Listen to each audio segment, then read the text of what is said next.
Well, tonight we start off in South Africa, where the country's grounded national airline may soon take to the skies once again.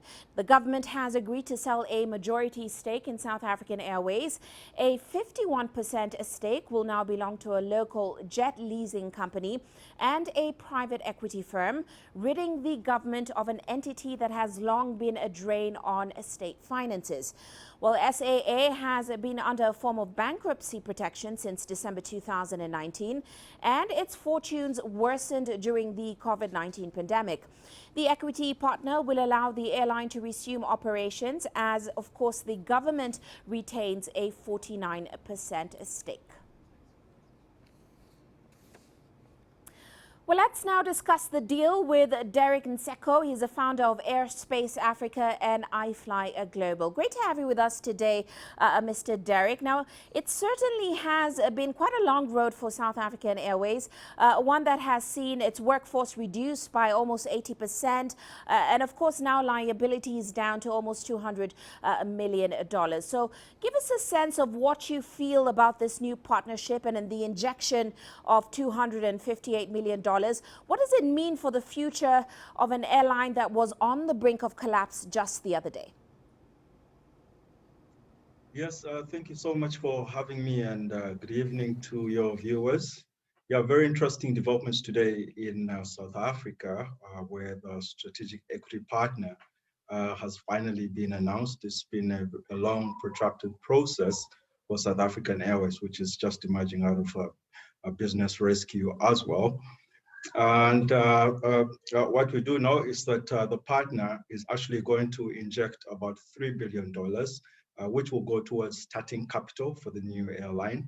I believe this is coming as welcome relief to not just the public, but South African government as well. And they've repeatedly pointed to the fact that they really are committed to ending this long, decade-long culture of government bailouts that has been plaguing the national airline. So the strategic equity partner will have control of the new airline with a 51% stake.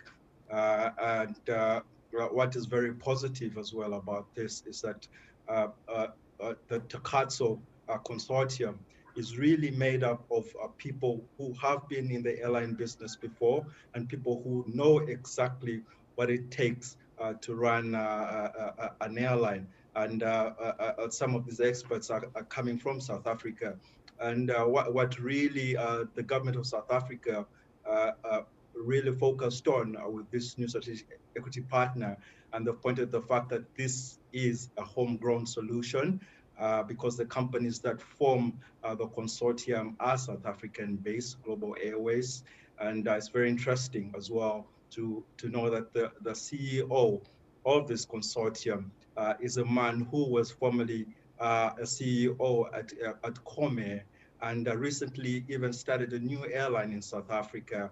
And the new consortium will actually now absorb and even have Lift Airways, as well as Mango Airlines, a subsidiary, as two low-cost airlines under its portfolio.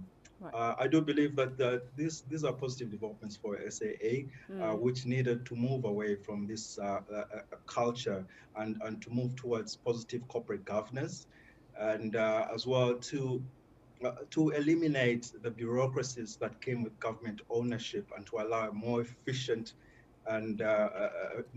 mode of ownership and decision making Going forward. Certainly you're right, Derek. It certainly is a relief for the government in terms of their finances as well, but it is also an interesting time for a new partnership to come on board. Globally, most airlines are struggling to stay afloat following the pandemic.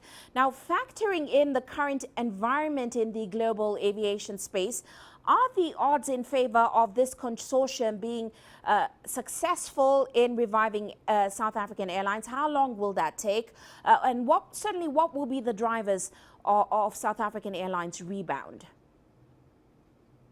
Yes, it's a very interesting time for global aviation. Incidentally, there's so many entrepreneurs around the world who are actually looking at this as an opportunity to start new airlines and to even expand existing airlines. And it's no coincidence that some of the business people who are involved with this new venture in SAA as part of the consortium are people who have recently just started a new airline. Gidon Novik is the CEO of Lyft Airlines.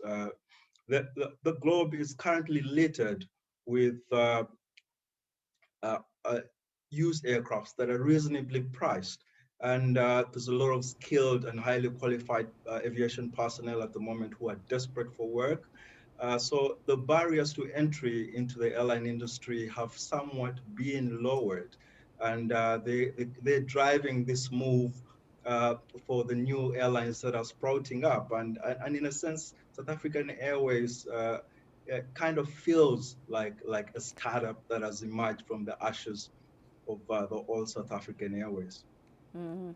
Well, in light of all of this, and by that I mean the fact that 80% of SAA's workforce had suddenly left, and of course, the airline had seen quite a lot of losses. So, how soon do you expect to see the resumption of international flights, and of course, a possible revamping of its workforce going forward, especially given that the low-cost arm, Mango, and South African Airways maintenance firm, the technical SAA Technical, they still remain under financial strain? Yes, no doubt. And the issue of SAA subsidiaries is something that is still yet to be addressed. And we really have to go back to the fact that while this is the end of a long process, transitional process for SAAs, it's really the beginning of another process. There's still so much to accomplish before SAA gets to the skies. And there's so much that is still uncertain and undetermined, and the issue of the future of South Africa Airways subsidiaries, I think, is chief among those. The MOU and the purchase agreement with the consortium that is coming in to take up the 51% still needs a few weeks to be finalized. On the issue of flights, we do know that SAA is really emerging as a much smaller entity. They've lost about 3,500 of their workforce from the previous all through the business rescue process. And we don't know exactly how big the new SAA is going to be, but we do know that it's going to start as a regional airline, largely operating in Africa. I think international or intercontinental flights for the long haul are not going to start until maybe after about 2 or 3 years. Mm.